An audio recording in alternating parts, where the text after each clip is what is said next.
പക്ഷെ ബ്ലാക്ക് കഴിഞ്ഞ് നല്ല ടയർഡാണ്. നമ്മളിപ്പോൾ നമ്മുടെ നെക്സ്റ്റ് സ്റ്റേ ഒയ്ക്കറാങ്കി എന്ന് പറഞ്ഞിട്ട് ഉള്ള റിസോർട്ടിലേക്ക് പോയിക്കൊണ്ടിരിക്കുക.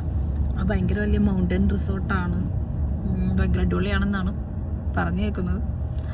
പോയി നോക്കാം. നമ്മൾ റിസോർട്ടിലെത്തിയിട്ടോ, നമ്മളെ റൂമിലേക്ക് കൊണ്ടുപോകാൻ ഉള്ള വണ്ടിയാട്ടോ. ഷട്ടിൽ സർവീസാണ് ഇവിടെ. അല്ല, അത്രയുണ്ട് ഏരിയ. ആ കാണുന്ന മൗണ്ടൻസ് ഉൾപ്പെടെ ഇവരുടെ ഏരിയ ആണ് കേട്ടോ. അതിൻ്റെ മുകളിലേക്ക് കേബിൾ സർവീസ് ഉണ്ട്, റെസ്റ്റോറൻ്റ് ഉണ്ട്, കുറേ ആക്ടിവിറ്റീസ് ഉണ്ട്, അഡ്വഞ്ചർ ആക്ടിവിറ്റീസ് ഉണ്ട്, കുറേ പരിപാടിയുണ്ട്. ഈ കാണുന്നത് റെസ്റ്റോറൻ്റാണ്. ഈ ഏരിയാസിലെല്ലാം താഴെ റൂമുണ്ട് കേട്ടോ. എനിക്കതൊന്നും പറ്റില്ലായിരുന്നു, എനിക്ക് മേളിൽ തന്നെ വേണമായിരുന്നു. റൂമിലേക്കുള്ള വഴിയാണ് കേട്ടോ. കൗതുകം ലേശം കൂടിയിട്ടാണ് ഈ ഹോട്ടൽ ബുക്ക് ചെയ്തത്.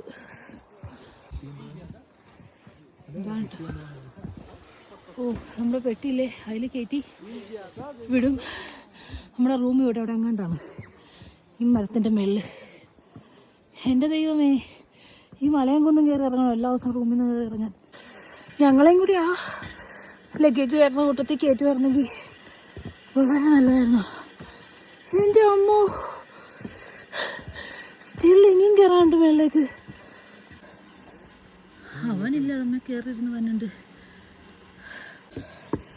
അവനോട് എവിടാന്ന് ചോദിച്ചപ്പോൾ വീണ്ടും അപ്പ്. എനിക്ക് വയ്യ. എസ്തറ്റിക് ആയിക്കോട്ടെ എന്ന് കരുതി എടുത്തതാ. One eternity later. You mean again up? Yes. Seriously? Oh God. പുള്ളി ചിരിക്കണു ആ ഗൈഡ്.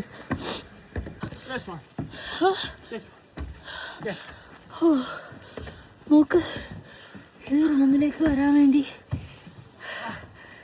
അയ്യോ,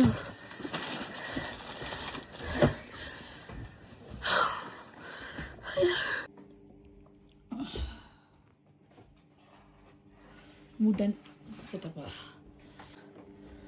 വാഷ്റൂം, റൂമിൽ നിന്നുള്ള പുറത്തേക്കുള്ള വ്യൂ ഉണ്ടല്ലോ, ഈ കയറി വന്നതിന് ഭയങ്കര വർത്താട്ടോ. ഇതുകൊണ്ട് ആൾക്കാരൊക്കെ സ്കേറ്റ് ചെയ്യുന്നു, സ്കേറ്റ് ചെയ്യാൻ പഠിക്കുന്നു.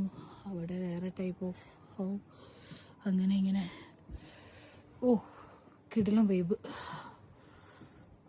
നമ്മൾ ഗൂഗിളിൽ ഒയ്ക്കറാങ്കി എന്ന് സെർച്ച് ചെയ്യുമ്പോൾ ഈ സാധനം തന്നെയാട്ടോ കാണുന്നത്. പക്ഷെ ഇങ്ങോട്ട് കയറാനുള്ള സ്റ്റെപ്പ് പരിപാടി, ഈ സാധനം അതിച്ചിരി കഠിനമാണ്. വയ്യാണ്ടായി.